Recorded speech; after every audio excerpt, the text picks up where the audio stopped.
नमस्कार, तिखट तडक्यामध्ये आपलं स्वागत आहे। आज आपण बघणार आहोत मेथांबा।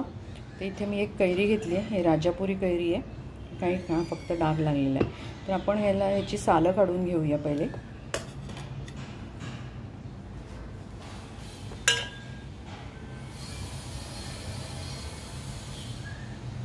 आता आपण वर्षभरासाठी करत नाही, कारण हा वर्षभर टिकतच नाही खरं म्हणायला गेलं तर। हा आपला तात्पुरता तोंडी लावणं म्हणू शकतो आपण याला।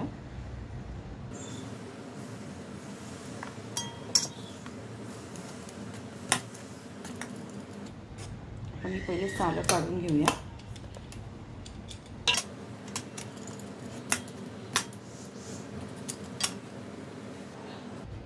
आपण ह्याची सालं काढली, याच्या फोडी करून घेऊया।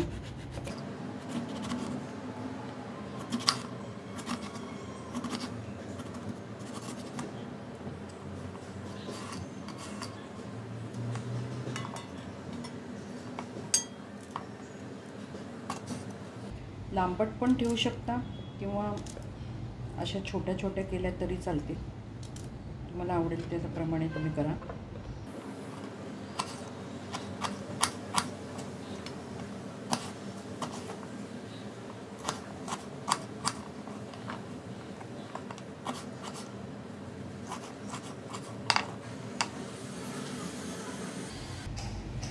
इथे बघा, आपल्या एक कैरीचे पूर्ण आपण तुकडे करून घेतले। तर आपण ही जेवढी कैरी आहे तेवढेच आपल्याला गूळ घ्यायचा आहे।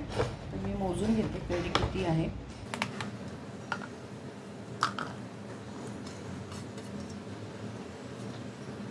ही आपली 350 ग्रॅम कैरी आहे।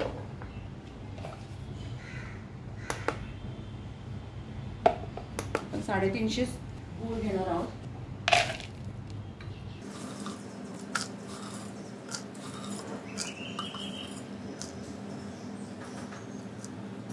इथे आपली कैरी 350 ग्रॅम भरली, तर आपण गूळ 400 ग्रॅम घेतलाय। मी थोडा जास्त घेतलाय। तर आपण आता गॅसकडे जाऊया। इकडे आपलं तेल चांगलं तापलंय, म्हणजे आता आपण फोडणी करून घेऊया। घालूया मोहरी, जिरं, हिंग, हळद, 2-3 सुक्या मिरच्या आहेत, आणि मेन म्हणजे मेथी। मेथी पाहिजे त्याला, मेथीशिवाय चव नाही लागत छान। हे झाल्यानंतर आपण घालूया कैऱ्या।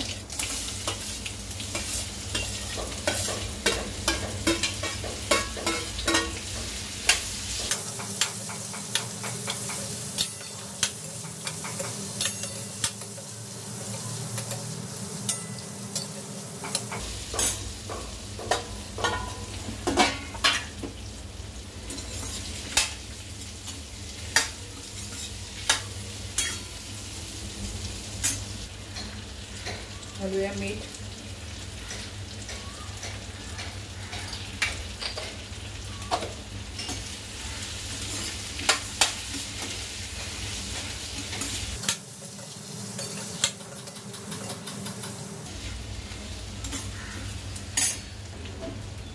तर आपल्याला कैरी शिजवायची आहे। तर थोडंसं आपण अर्धा ग्लास पाणी घालणार आहोत। हे तुम्ही वाफेवर पण शिजवू शकता, झाकण ठेवून पण शिजवू शकता।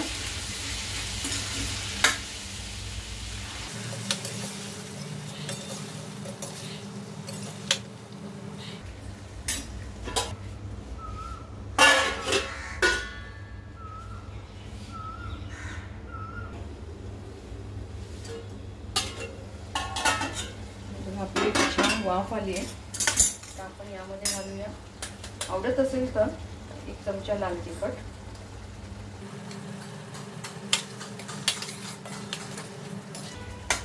आणि आता आपल्याला घालायचं आहे गूळ।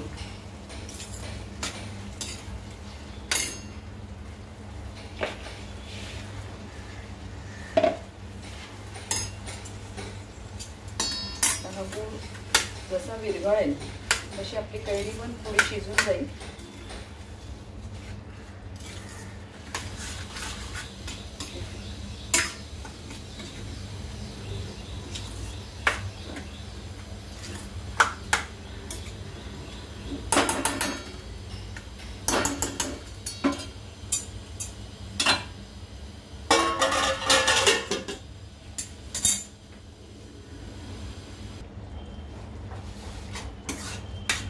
आपला मेथांबा झालाय. तर कैरी आपण बघूया.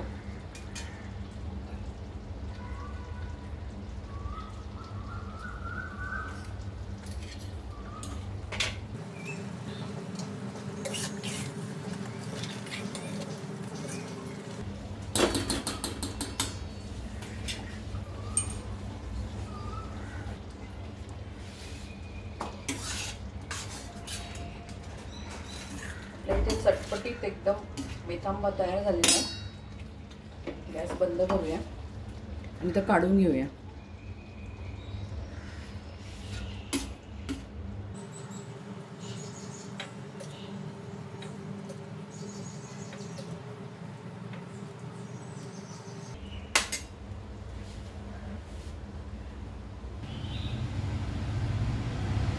इथे आपल्या तोंडी लावणं मेथांबा तयार झालाय. तुम्ही नक्की करा.